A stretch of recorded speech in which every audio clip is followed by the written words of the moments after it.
नमस्कार, मैं हूं राजेश चंद्र मिश्र और आप देख रहे हैं डिजिटल प्लेटफॉर्म पर द न्यूज रूम। और कल से हम एक स्पेशल एपिसोड आपके साथ साझा कर रहे हैं जिसकी चर्चा पिछले लगभग 24 घंटे से इंटरनेट की दुनिया पर है। और ये टॉपिक है मुंबई की दुनिया से जुड़ा, अंडरवर्ल्ड की दुनिया से जुड़ा एक नाम अरुण गौली, जिसको 17 साल बाद जमानत मिली।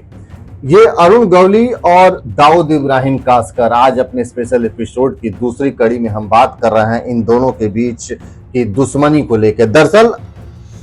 दाऊद इब्राहिम और अरुण गौली दोनों पहले एक ही राह के मुसाफिर थे, लेकिन बाद के दिनों में दोनों के बीच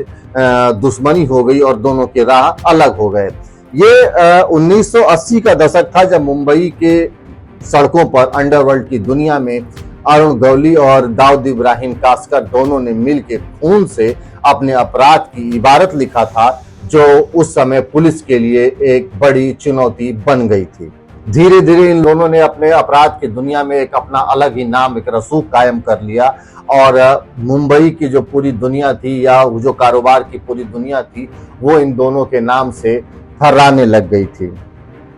अरुण गौली का जो सेंटर था, उसका जो न्यूक्लियर पावर था वो भाईखला में था, जबकि दाऊद इब्राहिम का जो सेंटर था जहां से वो अपना डील करता था वो नागपाड़ा और डोंगरी का इलाका था। गौली और दाऊद इब्राहिम दोनों अपने अपने इलाके बांट लिए थे और आपसी सामंजस्य के साथ दोनों मुंबई पर राज कर रहे थे और जिसको कहते हैं कि मुफीद तरीके से इनका धंधा जो है वो जोरों शोरों पर था। ये लेकिन बाद के दिनों में जब रसूख बढ़ने लगा अरुण गौली का और 1993 का वो बम विस्फोट वाला कांड, जिसके बाद दाऊद इब्राहिम कासकर को भारत छोड़ना पड़ा, भारत छोड़ के वो दुबई में जाके बस गया, उसके साथ और उससे कुछ पहले से ही इन दोनों गिरोहों में जो है वो अदावत शुरू हो गई। और अदावत जिसको कहते हैं जड़ जोरू और जमीन, ये तीन सबसे बड़ी चीजें होती हैं दुश्मनी के लिए। तो इन दोनों गिरोह के बीच जो सबसे पहला और अहम बिंदु आया वो वसूली को लेकर आया, पैसे को लेकर आया, इलाके के पर कब्जेदारी को लेकर आया अरुण गौली और दाऊद इब्राहिम के बीच में।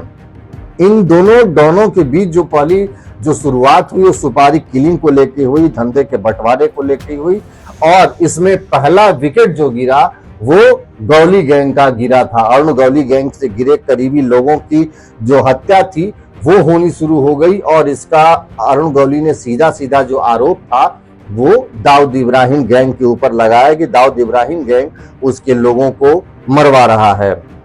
सन 2004 में जब गौली विधायक बना उसके बाद इसकी जो छवि थी वो डॉन के साथ साथ इसने अपने जननेता वाली छवि को बिल्डअप करना शुरू किया और ये भी एक बड़ा कारण था उन दोनों के बीच अदावत होने का। ये व्हाइट कॉलर जिसको कहते हैं बदमाश की, व्हाइट कॉलर डॉन की भूमिका में अरुण गौली आ रहा था। 1990 और 2000 के बीच इसके जननेता बनने के बीच में ये जो पूरा गुट था, इन दोनों के बीच में दर्जनों शूट आउट हुए, कई हत्याएं हुई और पुलिस इनकाउंटर जो हुआ उसमें भी दोनों गिरोह के जो लोग थे उनके ऊपर काफी उनको जनहानि हुई। और ये भी एक कारण हुआ कि जब पुलिस इनकाउंटर करती थी दोनों गिरोहों के किसी एक गिरोह के लोग मारे जाते थे तो दूसरे गिरोह का उसके ऊपर आरोप ये लगता था, चूंकि इन दोनों के बीच में पहले से दुश्मनी थी, कि ये अरुण गौली गिरोह ने मुखबिरी करके दाऊद इब्राहिम गैंग के लोगों को मरवा दिया या फिर दाऊद इब्राहिम गैंग के लोगों ने मुखबिरी करके अरुण गौली के गिरोह के लोगों को मरवा दिया। इस प्रकार से ये छोटी छोटी बातें बढ़ते बढ़ते एक इतना बड़ा स्टेक में चला गया और 93 के मुंबई धमाकों के बाद जब दाऊद पाकिस्तान भागा तो उसके बाद डी कंपनी की जो पकड़ थी वो मुंबई की नसों पर उसकी जो पकड़ थी वो थोड़ी थोड़ी कमजोर होने लगी और गौली ने इसका भरपूर फायदा उठाया और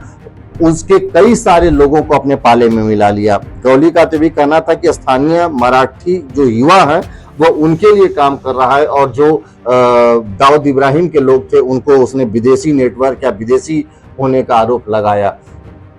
और ज्यादातर धंधों पर फिर अरुण गौली के गिरोह का कब्जा हो गया। तो ये था वो पूरा टेरिटरी के कब्जे को लेके, विश्वासघात को लेके, सत्ता पर कब्जे को लेके की कहानी, जिसमें अरुण गौली गिरोह और दाऊद इब्राहिम गैंग के बीच में वो अदावत शुरू हुई, जो अंत में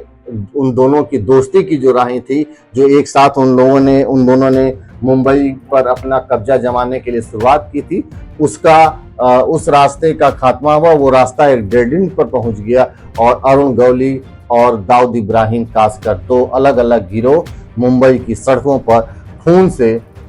अपराध की इबारत लिखने लगे, जिसने मुंबई पुलिस के नाक में दम कर दिया था। तो ये थी वो हमारे स्पेशल एपिसोड की वो दूसरी कहानी, जिसमें हम बता रहे थे अरुण गौली गिरोह बनाम दाऊद इब्राहिम की कहानी। धन्यवाद।